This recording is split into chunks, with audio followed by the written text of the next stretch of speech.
What's up, guys? Lewin here at GarageBand and Beyond. Super excited to be back. Super excited to show you some awesome new microphones in my studio. These are my new DPA Devote 4099s. I have a stereo pair of them. They're really small, hard to see, but there's one right here and the other one's right up here. Really awesome small condenser microphones that are high quality, extremely versatile, and just really, God, man, they sound awesome on everything that I've put it on so far.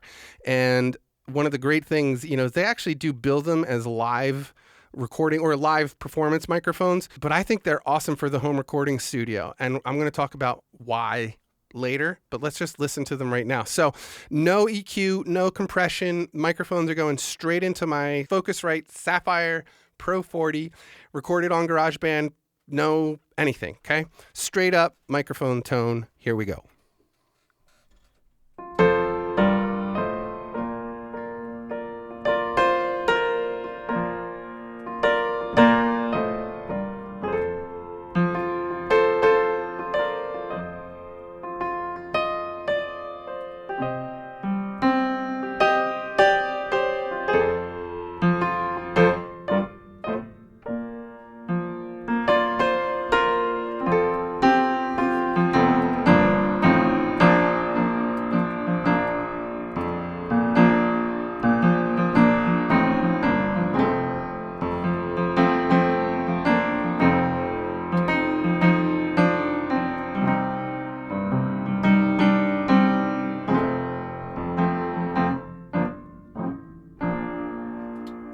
I love these things. Okay, so let's just talk about the microphones and what you're hearing there. So one of the things that I always talk about really with the piano when I'm recording piano and when I'm making these videos, I talk about how the piano is in fact a percussion instrument, right? You have a hammer right here, bam, that's going back and striking a string. So that is a percussive action, and so this is a percussion instrument, okay? So anyway, so one of the big components of that sound is the hammer sound, right?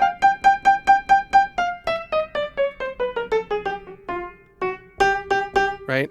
So you gotta, I personally think that's just one of those sounds, one of those components of the sounds that makes the piano so special in a recording. And it's also one of those sounds that really does help it poke out of a mix, especially with like lead piano parts and stuff or delicate piano parts. You really do need that attack of the hammer hitting the string. These microphones are so nice that they get that, like, instantly. It's like one of those things I'm always like positioning my microphones and really trying to find it and da-da-da-da-da. I set these up and it was no problem at all. Really quickly, I just want to show you how they mount to the piano because it is super cool. I'm just going to pull this one right off. Bam. And right there, you can see, hopefully, this is the mount. Here's the microphone. The mount has a rare earth magnet on it. So I can actually just, boom, stick it right onto the harp of the piano and it just, locks onto that, and it has no problem holding the weight of the microphone cable, which is awesome. These things are so great. All you have to do is like small little adjustments and you can get a completely different sound out of them. I'm just going to lower them down a little bit closer and aim them more directly at the strings. Let's just take a listen. I'll play the same thing.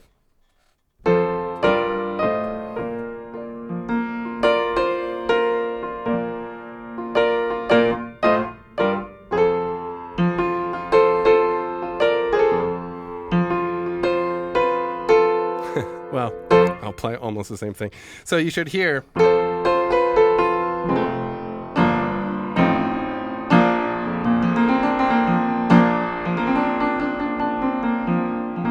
Right? So that little tiny move that I did, which was, maybe a couple inches from here to here and a couple inches from here to here, it totally changed the tone. This tone of the piano is now a lot more warm and a little more barky. I don't know if this is actually the tone I would use, but I just wanted to demonstrate how easy it is to change the sound when you're recording. I'm always talking about EQing at the source, right? So reposition your microphone so it sounds as good as they can sound on the source. So don't think you're going to fix a badly recorded tone later with EQ or compression, because you're not. You're going to get it right the first time because you're one of my viewers and this is what I tell you to do. No, but really, adjust the microphones before you push record and it'll just make your life easier. And these things are really, really easy to move and manipulate and find the good tones. So anyway, let's switch instruments and then we're going to listen to it on a few different instruments and then we're going to just talk about them. Okay. So next up, DPA Default 4099s on acoustic guitar. Here we go. All right, so here we are with my Martin HD28. This is a 1990, my favorite guitar, best guitar in my collection, and the DPA is on it. So I want you to see right here, there's the bracket that they give you for the acoustic guitar. Is really cool, very simple, easy thing to use. It's sort of like a zip tie, but it clamps on really soft, very grippy rubber to hold it on the instrument, but it doesn't mark up the top at all, so you don't have to worry about that. The microphone sits on that, and then, here it is coming up on the side. And right now, let's put it right at the 15th fret. Okay, let's listen to this.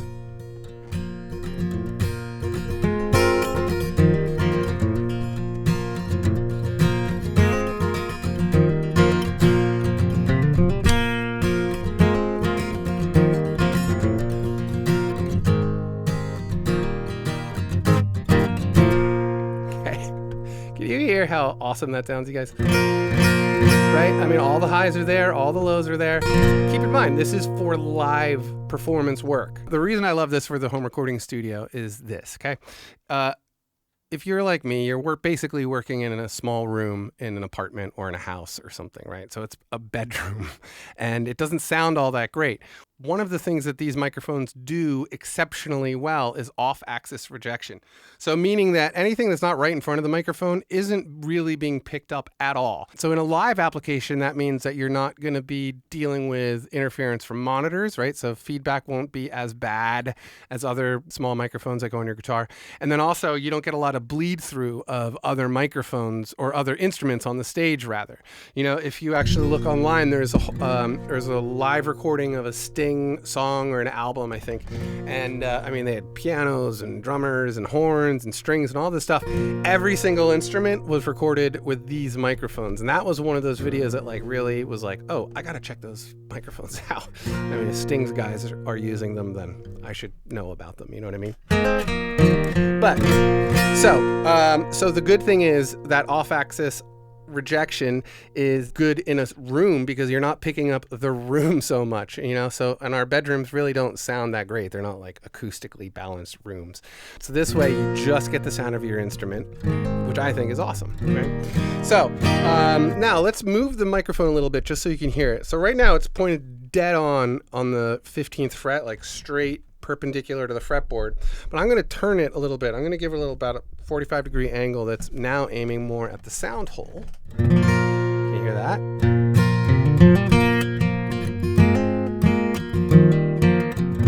Right, super bassy now. So all I did, I mean, there's a tiny, tiny little move. Now I'm going to make a small move back away from the sound hole. That was probably about half an inch that I turned it. I'm going to go straight back down. 45 degrees away from the sound hole. Right? And you can hear all that low end's just disappearing. Right?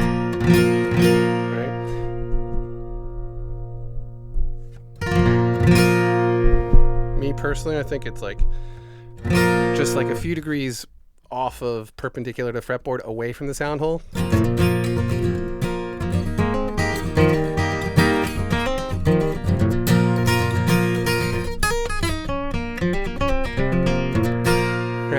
I mean, you guys, so nice. These things sound so nice on the acoustic guitar. It's ridiculous. Really, really awesome. Now, one thing, you know, I'm doing pros and cons reviews, so I'm going to talk about one small detail here that you might think is a con about these, but I can actually vouch that they're not. It's this tiny little cable, and I'm really hoping you can see it here. You know, the cable is coming off the back of the microphone and then it's going into my regular microphone cable here. This tiny little thing right here, this little tiny, I mean, it is small. This is one of those kinds of cables that you encounter in your life as a musician and you sort of look at it and you're like, why would you do that to yourselves? You know, I've had tons of problems with cables like these in the past. Now, I did do some research and they have upgraded this dramatically. This is now a Kevlar coated cable and it is really, really strong. I mean, I actually like wrapped it around my hands and like pulled as hard as I could on. I was like, let's see how tough the Kevlar is because they're actually inexpensive to replace. So I wanted to test it. But yeah, you can actually like yank and pull on this thing and it's not going to break. It's not going to, it's Kevlar, you know, it's bullet proof vest material. So it's durable and it's been tested, tried and true, good stuff. So you don't have to worry about this little cable. I know, that's one of those things, but don't need to. I've had it for a while, a couple months now. It has not failed me at all. The other thing is that the cable does disconnect from its XLR connection down here. So right here, this XLR actually unscrews from the cable, and then this cable unscrews from the base of the microphone itself. So if at whatever point, if it does happen that the cable decides to die on you, they're very easy to replace, and it's just a matter of unscrewing it and screwing it back in. Super, super duper easy. Okay, so now we all hear how awesome it is on the guitar, right? Okay, so now next let's talk about the mandolin. I have a little mandolin clip for these microphones and I'm going to demo that. And so let's go. DPA Devote 4099s on the mandolin. Let's go.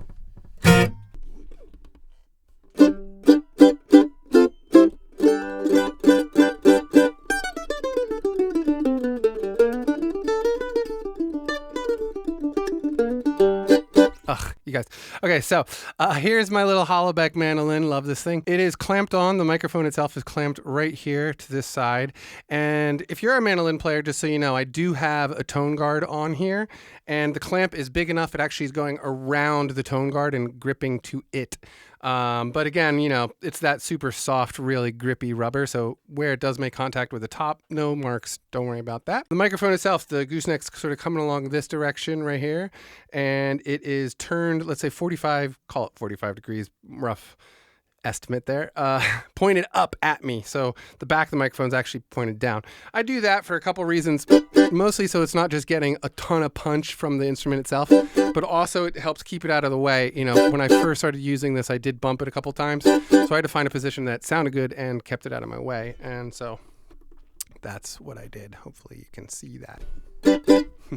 I'll play.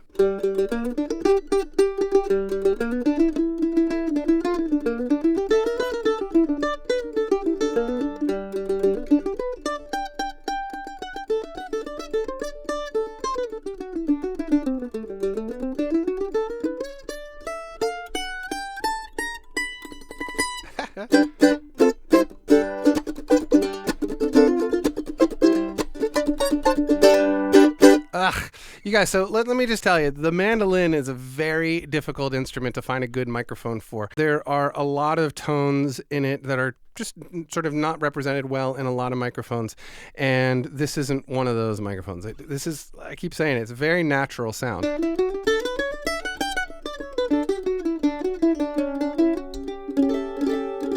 mean, that sounds exactly like my mandolin, and that's what I love about this thing. I'm going to just tilt it a little bit different just to get a different tone.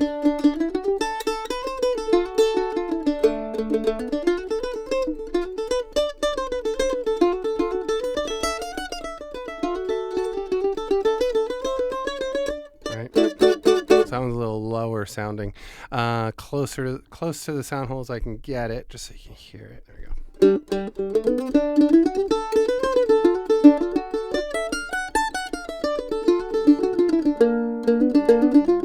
I mean, did you hear how dramatic the sound has changed? Dramatically.